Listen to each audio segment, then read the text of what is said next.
Hello and welcome to another edition of Overland Fam. In today's video, I want to have an honest, open-hearted talk with you guys today. I was thinking the other day, yeah, I know, I shouldn't hurt myself that way, but I do that sometimes. I do think. I was thinking about why I'm going on this journey, why I really want this journey. And I was always thinking, okay, then yeah, because I want to experience Africa. I truly believe this is the best way to experience Africa, to learn about Africa. It's the best way to travel at this moment because of the pandemic and airlines, experiencing a sharp increase in prices in flights, and then people getting turned away at the airport and yada yada yada. Right. So I just thought, this is the way. This is the future. This is the future. I really do believe that there is there's going to be a massive influx of people who are going to start overlanding and van lifing and rock crawling and all that type of style of life. I think it's going to become more mainstream in the future. But then I thought to myself, I looked back at my life. I went away to live in New York from England when I was 17. And it was my choice to go away. I stayed there for 3 years and came back, and then I lived in the Netherlands for almost 10 years, man. I lived in the Netherlands for almost 10 years, and then I came back, and then I went to live in Scotland for a year, and then I went to live in Istanbul. I lived in Turkey for a year and a half, a good year solid, but a year and a half when you take into account that I came back and forth quite often. And now I've been living in Switzerland for almost 3 years now. And I'm thinking to myself, what is it? Is it traveling itself? Do I enjoy the travel part of it? I think back in the days, I used to love the traveling part of it. I used to love leaving. It was almost addictive, like a drug, And then the traveling became more burdensome, more of an annoyance.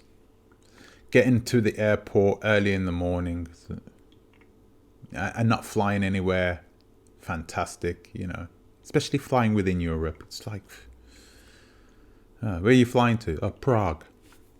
And that's no offense to my Czech friends out there, but Prague is just up the street from me now. It's not a place that I see with any admiration, a place that I need to go. Okay, it's not the Seychelles. But I did ask myself, what am I running away from? Why am I always running? What's going on? What am I running from? And I have to be frank. I think I'm running from something personal in my life, and I don't know what it is. I honestly don't know what it is, but it's been part of my life since I knew I could do something that nobody else was willing to do. I always felt like, oh goodness, why am I this way? Why can't I just settle down and get a 9 to 5 and be happy with a 9 to 5, be happy working, and happy going home, going to the gym, going home, eating my dinner, and then doing the same thing again the next day. And then having 48 hours at the end of the week to myself. Is this my life? I truly believe that I felt miserable working that way. I really did. But I remember working in an office, and I remember seeing people get sick, literally get sick from working 9 to 5 jobs. from being, having to be in a place, not wanting to be there, but having to in order to pay bills, pay their rent.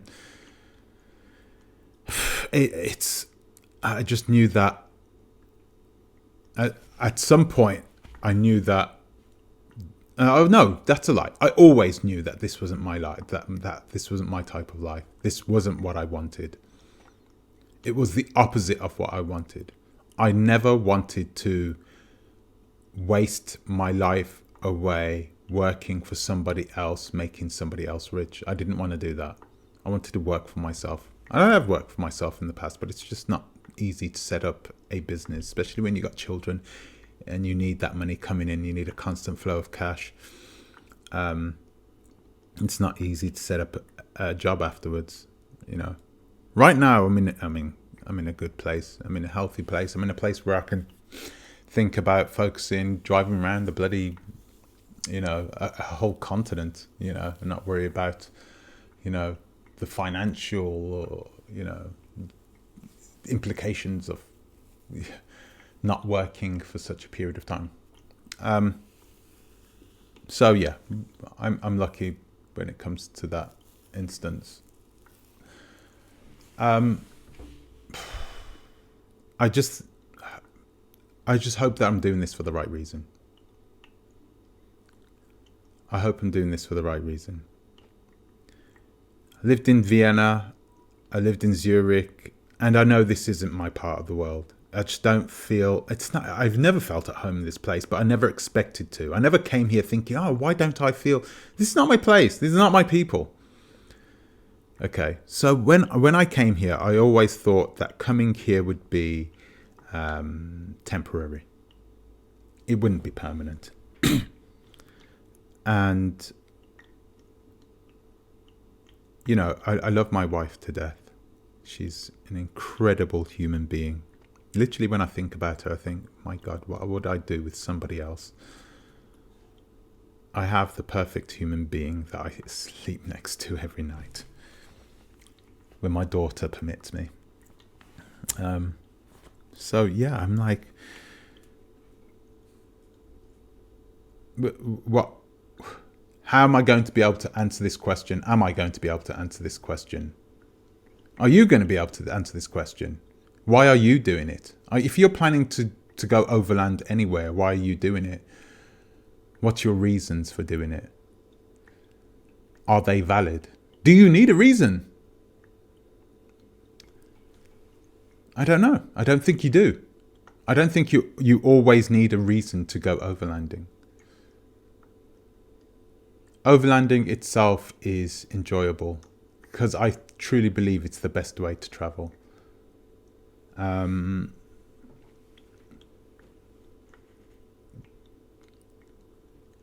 Getting inside a metal tube for 4 or 5 hours with people that you don't know, and for a lot of the times you don't like.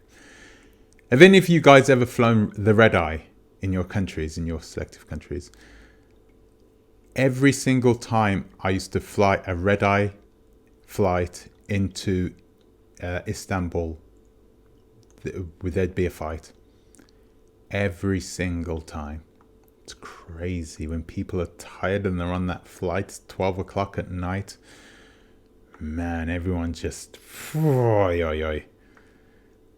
getting on that plane with people you don't like.